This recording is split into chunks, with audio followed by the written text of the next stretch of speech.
Olá, leitores! Nós somos o podcast Resumo em Café, e aqui o papo é sobre os livros mais marcantes. Tem episódio novo toda segunda, quarta e sexta, sempre ao meio-dia. Então prepara o café quentinho e vem com a gente mergulhar nessa conversa com spoilers, cheia de reflexões e muito amor por leitura.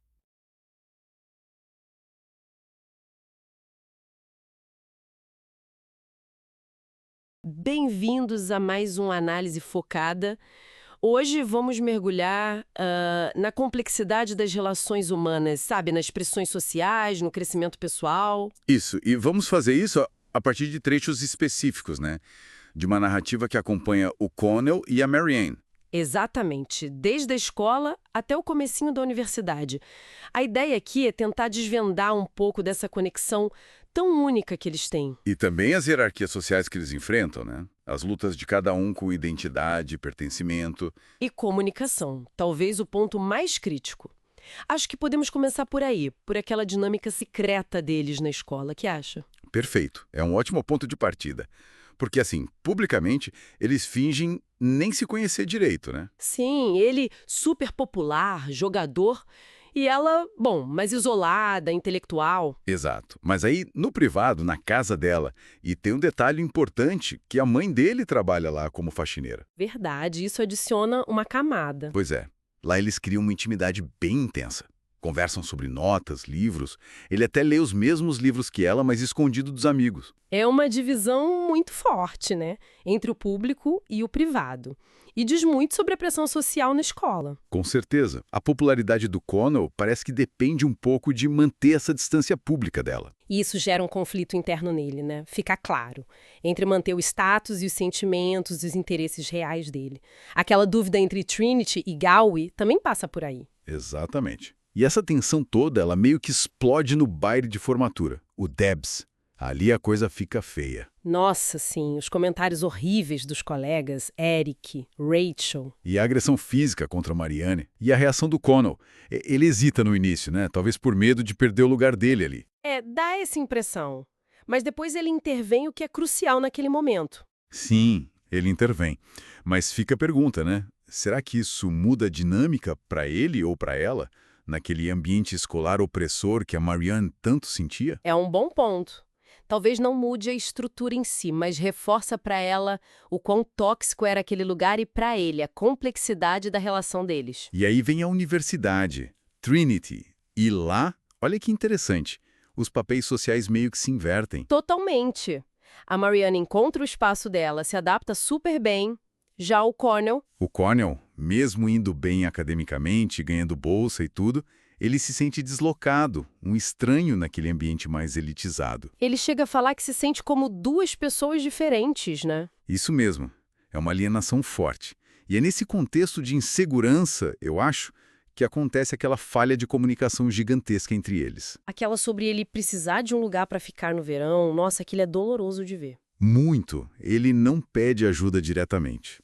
Talvez orgulho, talvez não saber como, e ela interpreta como desinteresse. Como se ele quisesse estar livre. É o não dito destruindo tudo, né? Tão forte quanto uma palavra errada. Exato. E as complicações não param por aí, infelizmente.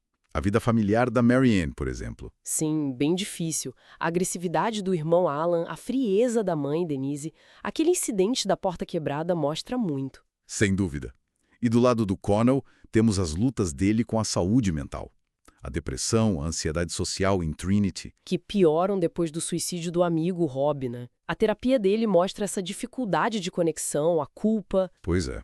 São muitas feridas internas dos dois lados. E isso, obviamente, complica ainda mais a relação deles. Que segue naquele ciclo, né? Momentos de conexão muito profunda. Como quando ele a defende do Jamie, o namorado abusivo. Ou a troca de e-mails super intensa. Isso.